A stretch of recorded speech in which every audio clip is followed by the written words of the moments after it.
As I mentioned earlier, my first experience testing beams and bending was actually working with Rice Krispie treats with 5th graders. And one thing that I didn't think about when we were hanging the pea gravel from my Super Rice Krispies was where the girls' feet would be. And it turned out that they wanted to be right under where all that pea gravel was going to fall. So as we designed these crash test approaches, safety was my first priority.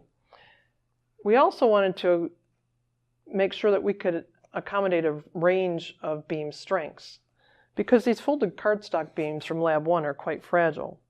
So for Lab 1, we've devised a simple pendulum drop test.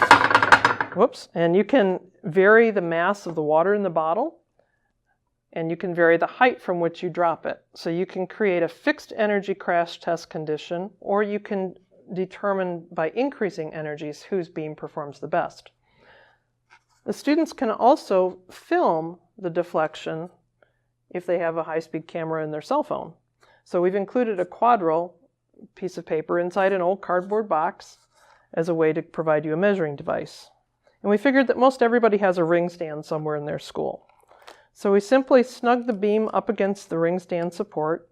I have duct tape wrapped bricks behind here to make sure that nothing moves. From a safety point of view, you just want to make sure that nobody's in the path of the bottle. So we're going to adjust this. I've got an aim line written on my beam, and I want to try to hit that pretty much dead center. So we can determine what our crash test criteria are. We could say we're going to drop from a fixed distance above the table, or just come to 90 degrees. I'm going to start out a little bit lower because I'm not sure how strong this particular beam is going to be.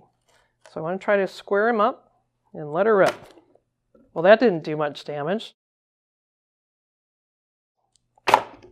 Okay, so we definitely had a crash event. We can look at the permanent deflection on the beam, and we can relate that fairly easily back to the IIHS crash test.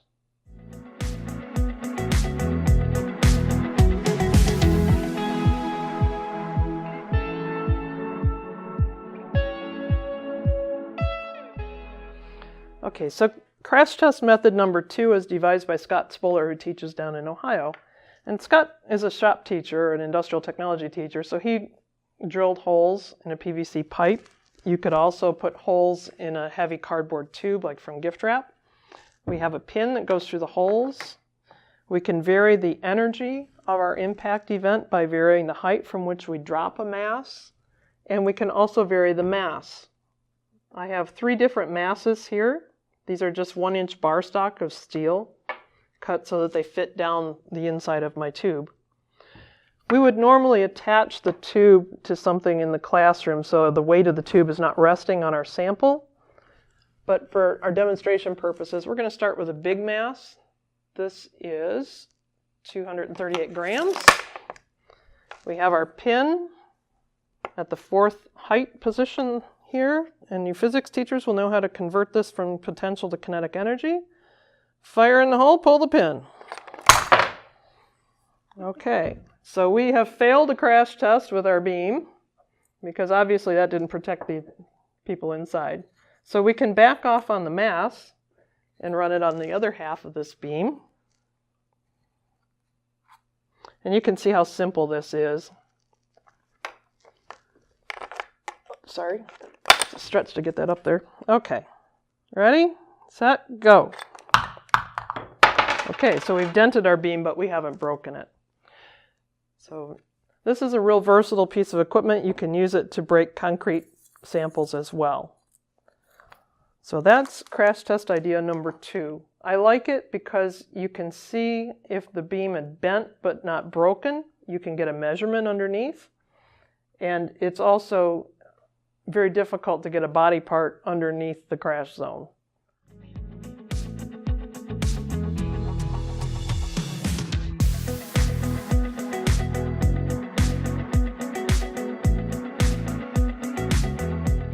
So this is crash test idea number 3 using household ladder, string, and 2 pieces of broken paver blocks scrounged from Home Depot for free and wrapped in duct tape so they don't hurt the floor.